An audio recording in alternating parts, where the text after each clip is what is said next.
Welcome to the debate. By the start of 2026, we really have to face a reality that I think traditional media has been trying to ignore for the better part of a decade. The center of gravity in American discourse has shifted.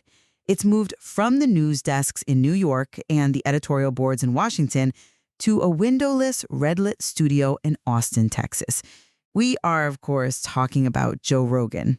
A shift that, it effectively means the Walter Cronkite of our time is a stand-up comedian who commentates on cage fighting, hunts for UFOs, and, smokes cigars while he discusses quantum mechanics. It's a pretty surreal timeline. It might be surreal, but the numbers don't lie.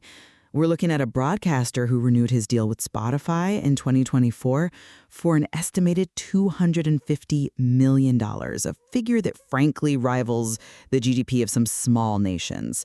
For 5 years in a row, he has held the top spot in audio. He's the Colossus.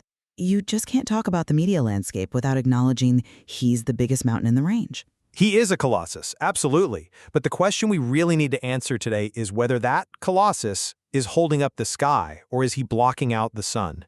To some people, he hosts a modern agora, the only place left where a genuine, uncensored conversation can happen. But to a very, very significant portion of the public, and certainly the scientific community, he is a dangerous engine of confusion, a man who mainstreams pseudoscience, bigotry, and political instability, all under the guise of just asking questions. And that's the central tension, right? That's what we're dissecting today. Is the Joe Rogan Experience the last bastion of free speech? Or is it a threat to public health and social cohesion? And looking back at the 2024 election, where his late-game endorsement of Donald Trump was seen by the campaign as the checkmate move for young male voters, this isn't just entertainment anymore. This is about power. It's about power without responsibility. And I'm here to argue that Rogan's platform is not some neutral town square. It is a commercially driven machine that has fundamentally eroded our ability to agree on basic facts, with consequences we can measure in hospitalizations and, frankly, in radicalization. And I'm here to argue the opposite. I believe Rogan represents a necessary, an authentic democratization of media. In a world of curated sound bites and teleprompters, his messy 3-hour conversations are exactly what the public is starving for. He isn't perfect, no one is, but his influence is a direct result of the failure of traditional institutions to be honest with people. Well, let's get into the details then, because I think that honesty you're talking about is often just confidence disguised as fact. Okay, so I want to start by framing exactly why he appeals to so many people, because his critics often misunderstand this. You can't analyze Rogan through the lens of a journalist. He isn't one. He is a comedian. He's a fight commentator. That is his DNA. So when he sits down, he isn't pretending to be some kind of authority. He frames himself as a prolific conversationalist who is willing to engage with anyone. But does the audience make that distinction? When you're listening to a man speak for 3 hours, the line between conversationalist and authority starts to get very blurry. I think they do. I really do. In fact, I'd argue they trust him because he isn't polished. He feels alienated by the same corporate structures that alienate his listeners. And crucially, look at his independence. Yes, he endorsed Trump in 2024, but he endorsed Bernie Sanders in 2020 and Ron Paul in 2012. The man is not a partisan soldier. Even after helping Trump win, by April 2025, Rogan was on the air calling the administration's deportation operations horrific and attacking the tariff policies. He's a proxy for the politically homeless, not a servant of the GOP. See, you call that independence. I call it a lack of object permanence. It seems like his worldview is entirely shaped by whoever happened to sit in the chair across from him last. But look, my primary issue isn't really his voting record, it's his relationship with reality. We have to talk about the menace to public health aspect of this. You're referring to the COVID era, I assume? I am. We can't just gloss over the fact that 270 scientists and medical professionals felt they had to sign an open letter to Spotify because of the danger he posed. That wasn't a disagreement on tax policy, that was life and death. His so-called curiosity has this habit of elevating completely debunked theories to the level of fact. Whether it was that flirtation with AIDS denialism in 2024, suggesting poppers, not HIV, were the culprit, or the climate change denial we saw as recently as September of 2025. When you have 15 million listeners, you aren't just chatting, you are educating, and he is educating people with fiction. I see why you think that. I do. But let me offer a different perspective. This brings us right to the core of our first major disagreement, the role of this agora versus the risks of misinformation.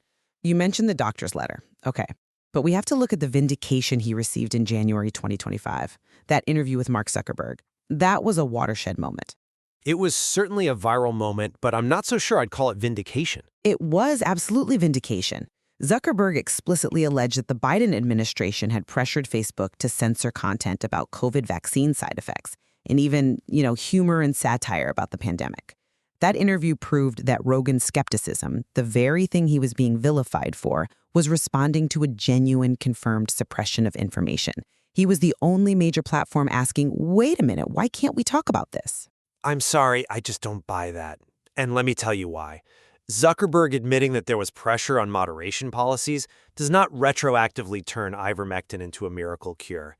It doesn't validate Rogan taking a veterinary formulation, or at least talking about it in a way that led people to buy it, and then criticizing CNN for calling it horse dewormer, when the reality is that poison control centers were fielding calls from people overdosing on livestock drugs. But he took a human version prescribed by a doctor. That was the nuance the media completely missed. And he told millions of healthy young people they didn't need a vaccine in the middle of a pandemic. That is the issue. It's the asymmetry of authority.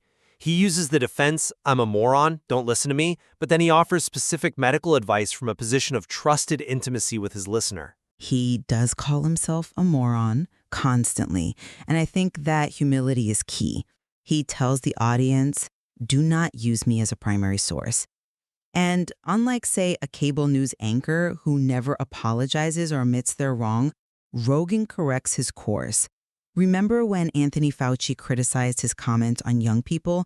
Rogan came back and admitted there was legitimate science behind Fauci's view.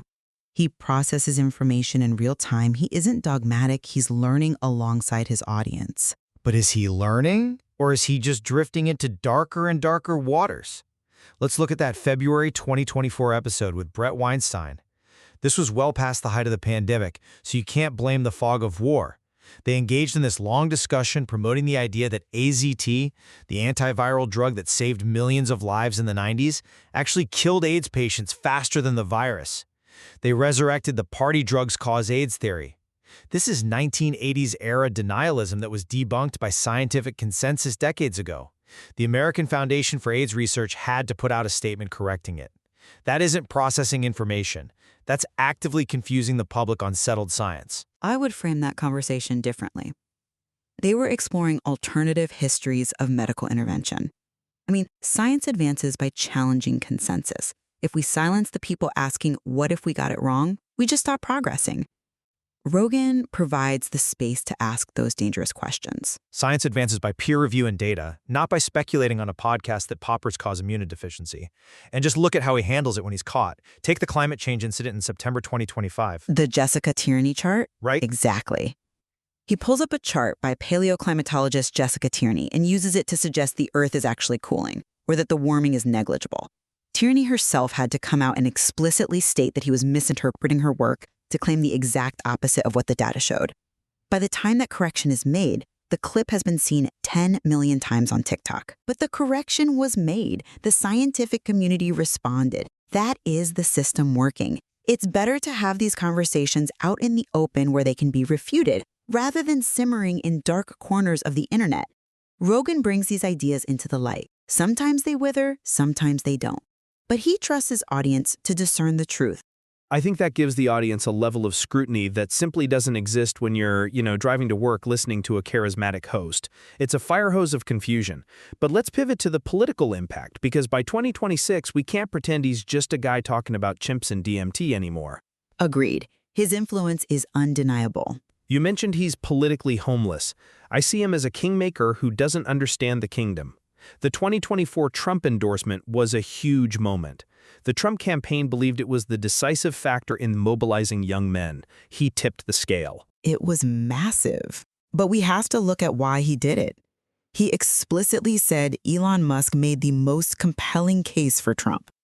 It wasn't about blind loyalty to the Republican Party. It was an intellectual decision based on the arguments presented to him about efficiency and bureaucracy. And then look at the nuance that followed. It felt less like nuance and more like chaos, to be honest. I disagree. Look at March 2025. Trump is in a feud with Canada, slapping tariffs on everything. Rogan goes on air and calls it stupid. He pointed out that ordinary Canadians were booing Americans at hockey games and that the cultural relationship was fracturing. Then in April, about the deportation of Salvadorans, he called it horrific. He even spent a huge chunk of a July 2025 episode demanding transparency on the Epstein files, criticizing the Trump DOJ for dragging its feet. He is holding the administration accountable in a way that, say, Fox News never would. He criticizes, yes, but he also amplifies the absurd. You say he's holding people accountable, but he also spent time in 2024 amplifying the litter boxes in schools hoax with Tulsi Gabbard, Which he later admitted he had no proof of. after the damage was done. He sat there and claimed schools were providing litter boxes for students identifying as furries. It's a ridiculous, completely debunked internet rumor, but he presented it as a symptom of societal collapse. That isn't holding power to account, that's feeding the culture war with hallucinations. It's a comedy show. Sometimes he gets taken in by a meme. That makes him human. It makes him a useful idiot for propaganda, and it's not just domestic. In November 2024, Wladimir Klitschko, the Ukrainian champion, publicly accused Rogan of parroting Kremlin talking points. Rogan was criticizing the U.S. supply of missiles to Zelensky, essentially mirroring the exact rhetoric coming out of Moscow. When you have a platform larger than major news networks, and you're repeating foreign propaganda because it sounds anti-establishment, you are destabilizing global democracy. Or he was questioning American military adventurism, which has been a consistent libertarian stance for 50 years. Look, Rogan supports universal basic income, he supports gay marriage, he supports universal health care and drug legalization. In July 2025, he urged James Tellerico, a Texas Democrat, to run for president. He told him, "You're a good person. You should run." That is not the behavior of a right-wing operative. He's looking for authenticity, regardless of the label. He might not be an operative, but his rhetoric creates a permissive environment for extremism. And that brings us to the culture war, and specifically the bigotry that his platform, frankly, monetizes. I assume you're going to bring up the cancel culture attempts. I'm going to bring up the content of his character. But yes, let's talk about the attempt by Neil Young and Joni Mitchell to pull their music from Spotify. Which was a failed attempt to strong-arm a platform into silencing a dissenting voice. And Spotify stood by Rogan. That was a critical victory for free expression. If they had capitulated, the mob would have just come for the next person, and the next. It was a line in the sand. It was a victory for their $250 million investment. But let's talk about why the so-called mob was angry. We cannot ignore the compilation of him using the N-word dozens of times. A compilation he apologized for. He called it regretful and shameful. He explained that those clips were taken completely out of context from thousands of hours of conversations, often just discussing the word itself as a linguistic concept. He didn't run from it, he owned it. And look at what he's done since. He opened the comedy mothership in Austin. He released Burn the Boats on Netflix. He is creating spaces where comedians can actually be comedians without looking over their shoulder for an HR department. Context only goes so far. When you're giggling while using racial slurs, the context is usually racism, and it's not an isolated incident. Look at his defense of Ilhan Omar in February 2023. He tried to defend her by saying the idea that Jewish people aren't into money is like saying Italians aren't into pizza. The ADL condemned that immediately. He used an anti-Semitic trope to defend against an accusation of anti-Semitism. But that proves my point, though. He was trying to defend a Muslim congresswoman. It was clumsy, yes. Rogan is not a polished orator, but his intent was clearly to say stereotypes exist, not to attack Jewish people. He was trying to de-escalate the attacks on Umar. Intent doesn't erase impact. And frankly, his intent seems increasingly hostile towards certain groups. Let's look at April 2025. Rogan went on a rant about the return of the slur retard into mainstream vernacular. He called it a cultural victory. He was pushing back against the policing of language. He called the ability to mock the disabled a cultural victory. Who is winning in that scenario? It's certainly not the families of disabled people. It's a victory for cruelty disguised as anti-wokeness.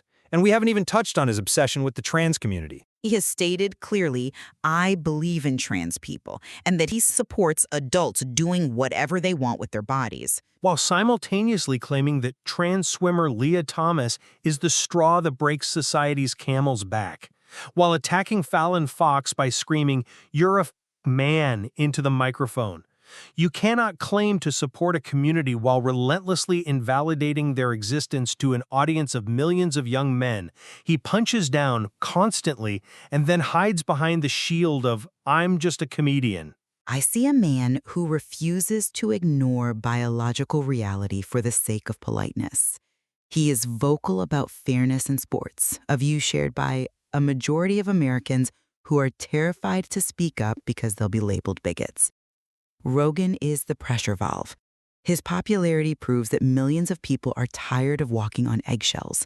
They want a space where people can be messy, make mistakes, and speak freely without their lives being ruined. That is the agora. It's messy because humanity is messy. And I see an agora that has been overrun by weeds. When you celebrate the return of slurs, when you amplify Russian propaganda, when you tell people to take horse medicine, you are not a champion of freedom, you are an engine of confusion. He profits from amplifying the fringes of science and society, and the result is a public that is more polarized, less healthy, and more angry. We're nearing the end of our time, so let's try to summarize where we stand on the Joe Rogan Experience in 2026. I still maintain that he is the most important broadcaster in the world, precisely because he is uncontrolled. He is a reflection of a messy, democratic society. He tests ideas. Sometimes he fails. But the fact that he is free to be wrong is exactly why he is essential. He engages with everyone from Zahi Hawass to Mark Zuckerberg. He is the human embodiment of the First Amendment. Chaotic, but necessary. And I conclude that while he is undoubtedly powerful, power without responsibility is dangerous. Rogan isn't just a mirror reflecting society, he is shaping it in his own confused image. By elevating debunked theories and validating bigotry under the guise of comedy, he damages our public understanding of health, of climate, of civil rights. The fact that he remains at the top of the charts doesn't make him right, it just makes the scale of the problem that much larger. And we have to ask ourselves if the value of this massive, unmoderated platform is worth the societal cost of the misinformation it generates. It's a question that ultimately every listener has to answer for themselves. As we look at Rogan's evolution from the guy who hosted Fear Factor to the man who can sway a presidential election, it really does mirror the fragmentation of truth in the 21st century. On that, we can certainly agree. The fragmentation is real, and Joe Rogan is sitting right at the center of the cracks. Thank you for listening to the debate. We will see you next time.